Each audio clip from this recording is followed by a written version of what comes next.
Valley Lanes, Laredo, Texas. It's Tuesday, October the 8th.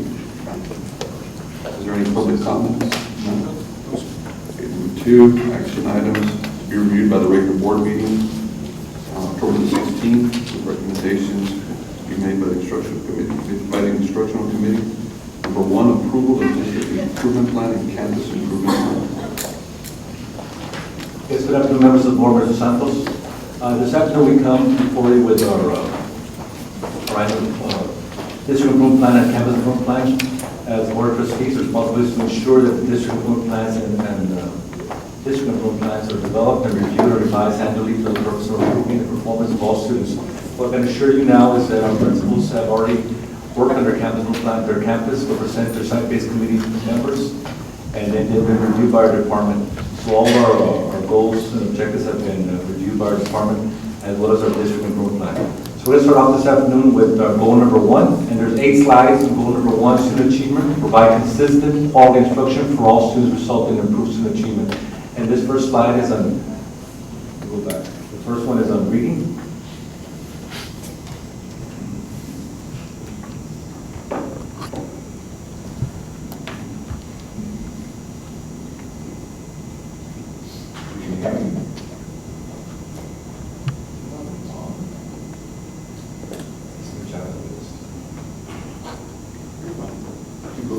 We have student achievement, provide consistent quality instruction for all students.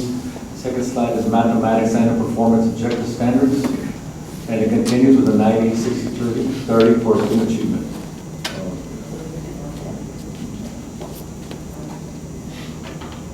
So we have science, and again, the annual performance state approaches 90, 60, and 30% for student achievement. Next one is science, letter D, and performance again, state standards approaches 90%, 60%, and 30%.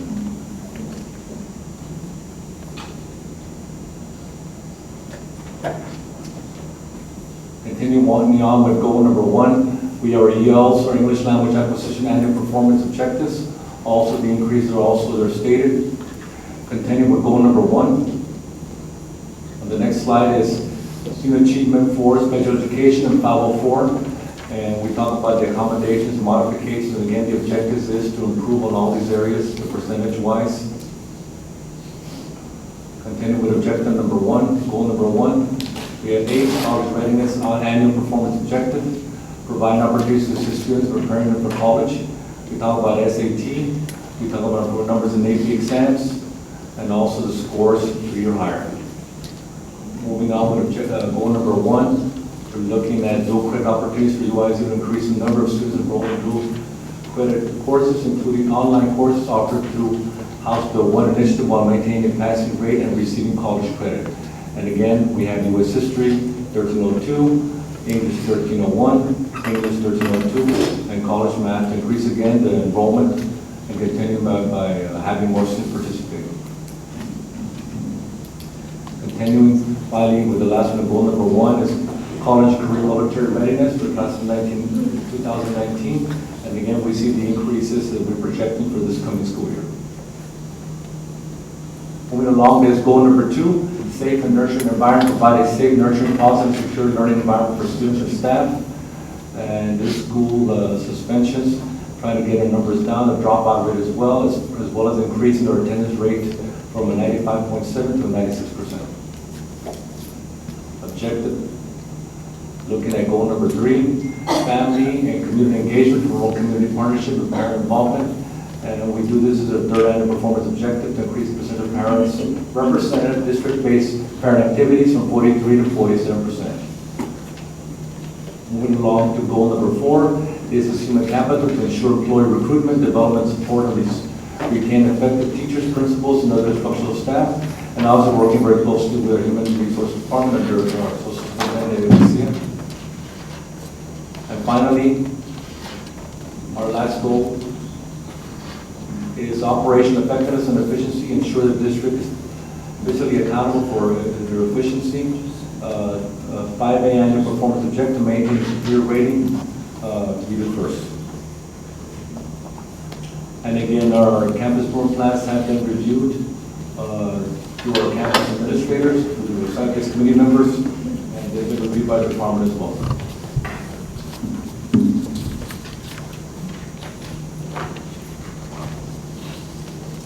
Good afternoon, members of the board and Mr. Santos, Superintendent. My name is Maria Arambula Ruiz. I'm the Director for Bilingual Education. This afternoon, I have for you the Bilingual Program Annual Evaluation Review for 2019-2020.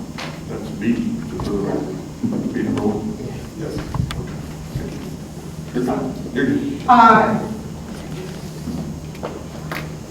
Chapter 89 of the Texas Education Code requires that we present to the members of the board on an annual basis the program evaluation on how students are performing, our bilingual students are performing, how they're doing to progress academically. Every year this presentation must be conducted before November the 1st, so that is the reason I'm here today.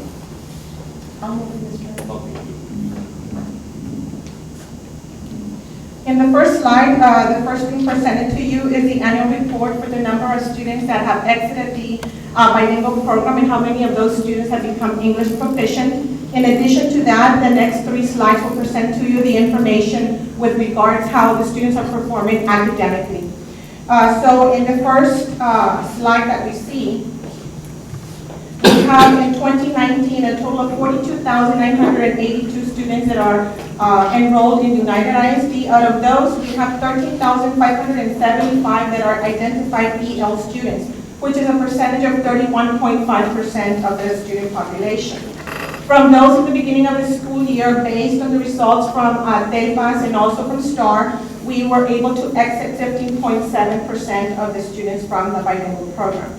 In comparison to last school year, which was at 14.9%, and that criteria was, we looked at STAR and Las Vegas.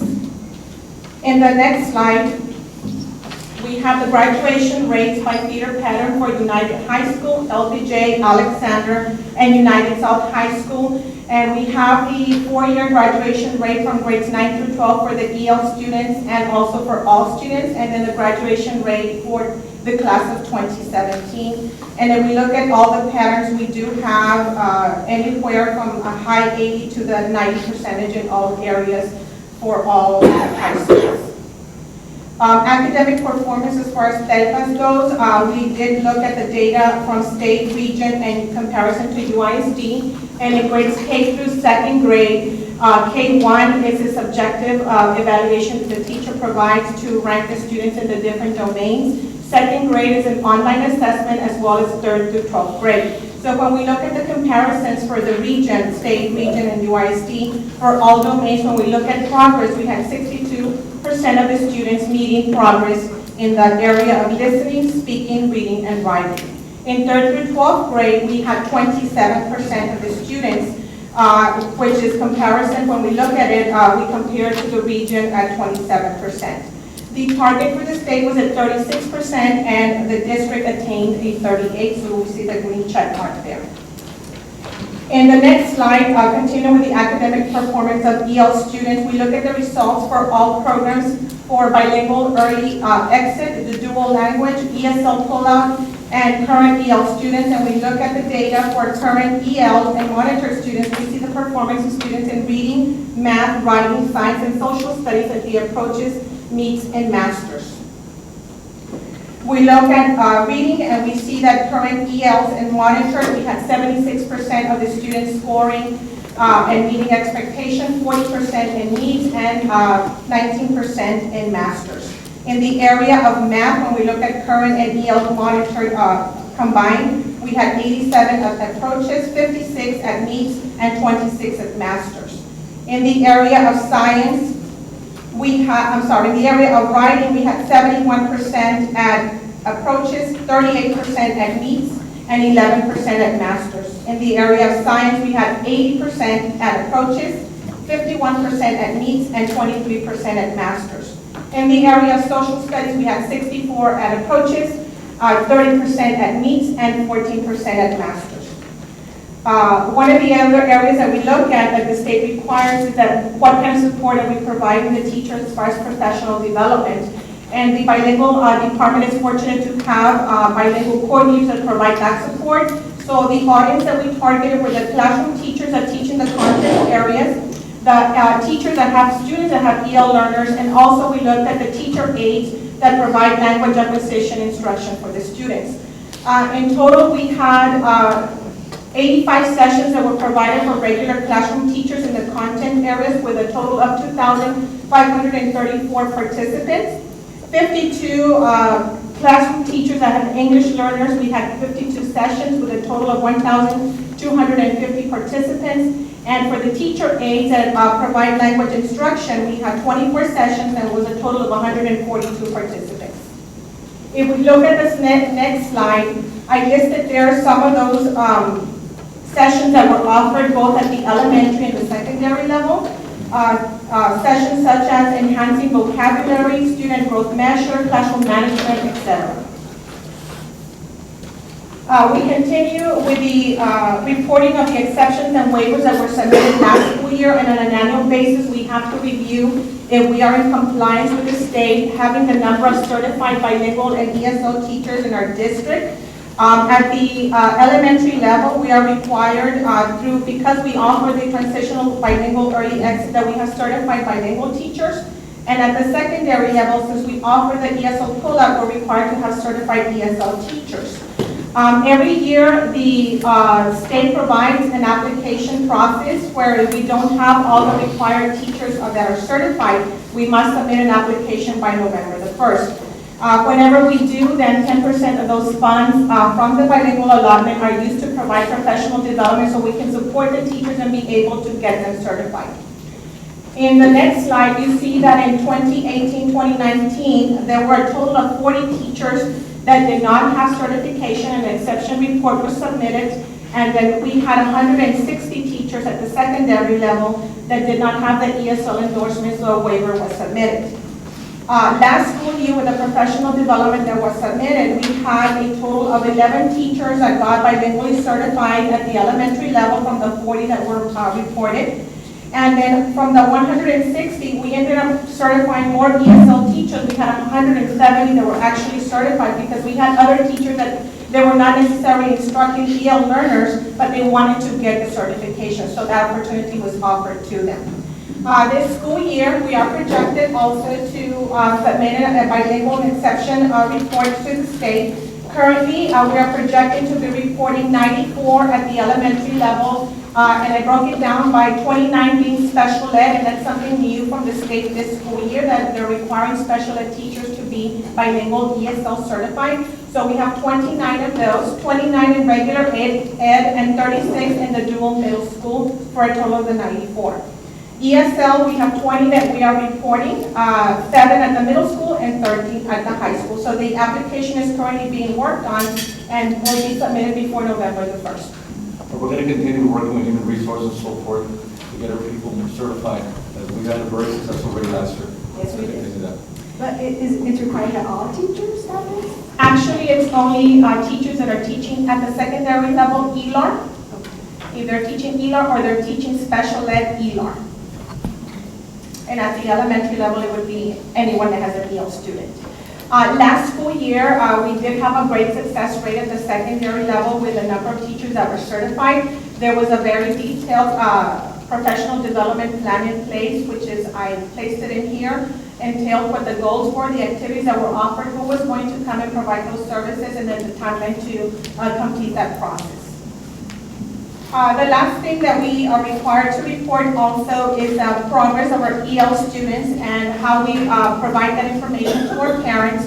And we are required that as soon as the school year begins, before the first 30 days of instruction, we send a progress letter to the parents, notifying them how their child is progressing in the bilingual program. You have the 3 slides there. Basically, all it provides for you, the first, on this side, the first letter is just a confirmation from the campus that they've provided that information to the parents. And the middle slide is the actual progress report, which we send to the parents, and then it denotes how the pre-K student is doing in their language assessment, in K through second, how they're doing in TELMAS, and in kinder first and second grade, how they're doing in their iStation assessment reports. And then in 3rd grade and up, we report the STAR results for the parents. And then the last item that you see on the slides, on this side of the screen, you will see that we also monitor our EL students through the English language learners success plan, and that is monitored at the campus level by 6 weeks. The last thing, as Mr. Gonzalez reported right now, is that when we provide services to our EL students, we have to identify the goals and the needs for our students, and each campus is required to have strategies and activities that will be set forth in the campus, along with that tying bilingual funds to it to ensure that our kids are progressing as the years go by. So we have to tie funds and activities to the campus improvement plan and to the district improvement plan, and that process starts in the early summer and continues on to be monitored throughout the academic years as students are progressing and testing. And that's basically my presentation for today, and I thank you for your time. When teachers, when they do get the certifications, is there a salary adjustment for that? There is, right now we're currently working, their teachers receive a bilingual stipend, and depending on the number of EL students that they service, that stipend is provided to the teacher. And then I noticed you do a lot of staff development. Those numbers were pretty high. Do you offer that at a campus site? Every coordinator is assigned campuses to service, and they provide an agenda, and they do service teachers through grade levels or through faculty meetings. In addition to that, we also provide support to the professional development department whenever it involves teachers that teach EL students.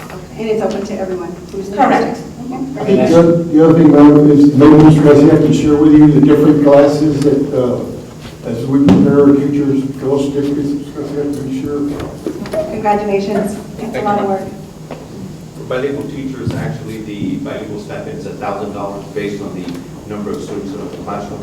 We also have a similar stipend that is paid to teachers for ESL. The site administrators at the secondary level, both middle school and high school, will identify those teachers that will be tapped to or be identified as receiving that stipend.